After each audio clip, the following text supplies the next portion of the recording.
I think the biggest thing that I would like to see change in the future is our voices being heard as a collective. The particular needs that I've come across, especially working with the Marshallese community, has been witnessing and seeing a lot of postpartum maternal deaths here in Arkansas. Just having easy access to medical care would be the answer. I mean, you shouldn't have a mother trying to run around and trying to see how she's supposed to take care of a bill. Like for myself, I had an emergency C-section at 35 weeks pregnant with my son.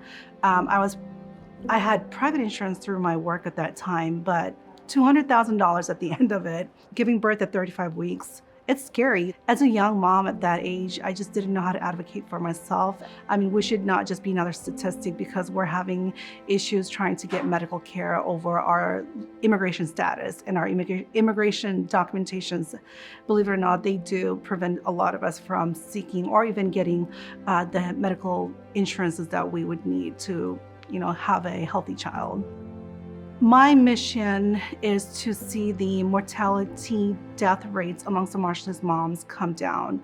We are the highest statistics here in Arkansas, and I hope that in the near future, I would like to see a lot of changes where it makes it easier for us moms to have access to health care, maternal care, even as far as care for our own children.